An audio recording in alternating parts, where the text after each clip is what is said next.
यंत्राच्या साहाय्याने नदीपात्रातून वाळू उपशाचा विषय चिंतेचा झाला असून यापुढे नदीपात्रातील वाळू उपशासाठी जलसंपदा विभागाची परवानगी सक्तीची करणार असल्याची माहिती जलसंपदा मंत्री नामदार राधाकृष्ण विखे पाटील यांनी दिली आहे। भंडारदरा धरण समूहातील कालव्याच्या नूतनीकरणाचा शुभारंभ मंत्री नामदार राधाकृष्ण विखे पाटील यांच्या उपस्थितीमध्ये संपन्न झाला। माजी मंत्री अण्णासाहेब मस्के पाटील यांच्या अध्यक्षतेखाली झालेल्या कार्यक्रमास अधीक्षक अभियंता बाळासाहेब शेटे, कार्यकारी अभियंता स्वप्नील काळे, निळवंडे प्रकल्पाचे कार्यकारी अभियंता गणेश हापसे, प्रवरा सहकारी बँकेचे अध्यक्ष डॉक्टर भास्करराव खर्डे, विखे पाटील कारखान्याचे उपाध्यक्ष सोपानराव शिरसाट, पांडुरंग खर्डे, भगवती देवालयाचे अध्यक्ष भाऊसाहेब खर्डे, उपाध्यक्ष साहेबराव दळे, ट्रक वाहतूक संस्थेचे अध्यक्ष नंदुशेठ राठी, उपाध्यक्ष सुनील जाधव, भाजीपाला सोसायटी उपाध्यक्ष विजयराव लगड, बाजार समिती उपसभापती अण्णासाहेब कडू, श्रीकांत खर्डे, राजेंद्र राऊत, भाऊसाहेब बोडीतके, बापूसाहेब कडसकर, सर्जीराव खर्डे, नंदू मामा खांदे, ऋषिकेश खांदे, स्वप्नील निबे, संभाजी देवकर, नितीन कुंकुलोळ, भरत खर्डे, धनंजय दळे, सुमित कापसे यांच्यासह पदाधिकारी आणि प्रवरा डावा उजवा कालवा लाभ क्षेत्रातील शेतकरी, विविध सहकारी संस्थांच्या पदाधिकारी कार्यकर्त्यांसह जलसंपदा विभागाचे अधिकारी शेतकरी हजर होते।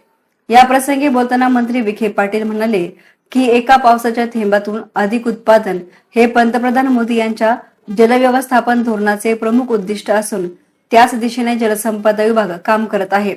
पश्चिम वाहिनी नद्यांचे समुद्राला जाणारे पाणी पूर्वेकडे वळवण्याच्या प्रयत्नातून सुमारे 800 टीएमसी अतिरिक्त पाणी गोदावरी खोऱ्याला उपलब्ध करून देण्याचा प्रयत्न असून मुख्यमंत्री देवेंद्र फडणवीस यांच्या नेतृत्वाखाली महायुती सरकारनं काम सुरू केलं आहे। महाराष्ट्र सिंचन सुधारणा कार्यक्रमामुळे कालव्यांची वहन क्षमता वाढून पाण्याचा अपव्यय कमी होईल आणि शेतकऱ्यांना शाश्वत सिंचनाची सुविधा मिळेल असा विश्वास व्यक्त करतानाच 100 वर्षांनंतर कालव्यांच्या नूतनीकरणाच्या कामाला गती मिळत आहे। या कामामुळे कालव्यांची वहन क्षमता वाढणार असून त्याचा पाण्याचा अपव्यय कमी होऊन उपलब्ध पाण्याचा अधिक लाभ सिंचनासाठी होईल। काय खाऊ घालत लोकांना माहिती, लोक सुद्धा पनीर शिवाय जेवत नव्हते। पनीर भुर्जी, पनीर आमू, पनीर तमू, ज्यांना अंडा भुर्जी खायची इच्छा होती पण खाऊ शकत होते, पनीर भुर्जी खायची। पण ठीक आहे, चांगला तुकाराम मुंडे चांगलं काम सुरू केलं, त्यांचं अभिनंदन करतो की मला विचार आपल्या दूध उत्पादक शेतकऱ्या दुधाचा उठा वाढेल, दुधाचे भाव टिकून राहिले तर तुमच्या दुधाचं कप वाढलं तर भावही वाढतील, काय करत नाही। पण चांगलं काम सुरू झालेलं आहे। राज्य सरकार अशा सगळ्या कामाला प्रोत्साहन देते, चांगलं काम करण्याचा प्रयत्न करते। मी मनापासून पुन्हा एकदा आपल्या सर्व अधिकाऱ्यांचं अभिनंदन करतो आणि आपल्या सगळ्यांना शुभेच्छा व्यक्त करतो आणि थांबतो। जय हिंद, जय महाराष्ट्र। सगळ्यात आपण दुरुस्त करतो। पहिल्यांदा मला वाटतं या कालव्याच्या निर्मितीनंतर मला वाटतं आमदार साहेब राज्यमंत्री असताना पाटबंधारे खात्याचे त्या काळामध्ये आपल्या प्रवरा कालव्याचा काही आणि धरणातून गाळ काढण्याची भूमिका एवढी आहे की अतिरिक्त पाण्याचं पुनर्स्थापना करणे। जेवढा गाळ काढू तेवढं नवीन पाणी धरणामध्ये धरणाची साठवण क्षमता वाढणार आहे। दोन्ही मोठी धरण आहे, उजनी आणि जायकवाडीमध्ये जवळजवळ 20-20 टीएमसी गाळ आहे असं प्राथमिक अंदाज आहे। नाही ते फक्त बोगदे करणं, लिफ्ट करणं, मोठ्या प्रमाणात पाणी उचलून आणलं।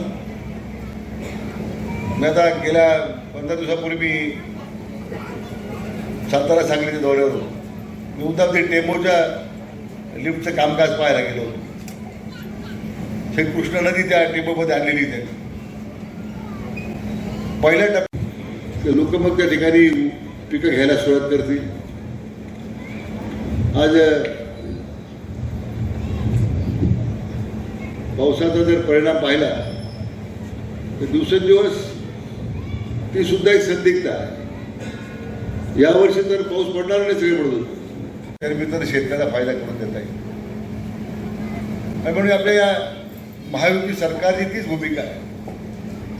आदरणीय प्रधानमंत्री नरेंद्र मोदीजी नेहमी सांगतात पर ड्रॉप पर क्रॉप मोर क्रॉप, म्हणजे एका पाण्याच्या थेंबातून अधिक शेतीचं उत्पादन मिळालं पाहिजे।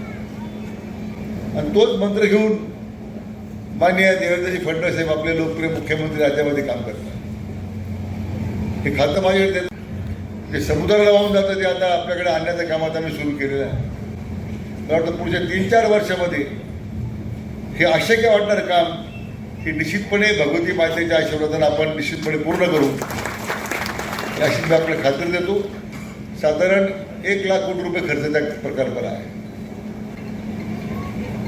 कार्यक्रमाचे अध्यक्ष अण्णासाहेब म्हस्के पाटील यांनी जलसंपदा विभाग काळानुरूप बदलत असून गरजेनुसार कामांना प्राधान्य देण्याच्या धोरणामुळे सिंचन व्यवस्था अधिक बळकट होईल असा विश्वास त्यांनी व्यक्त केला. सूत्रसंचालन गायत्री म्हस्के यांनी केले तर आभार गणेश हापसे यांनी मानले. एसना मीडियासाठी प्रतिनिधी साईप्रसाद कुंभकर्ण, कोल्हार.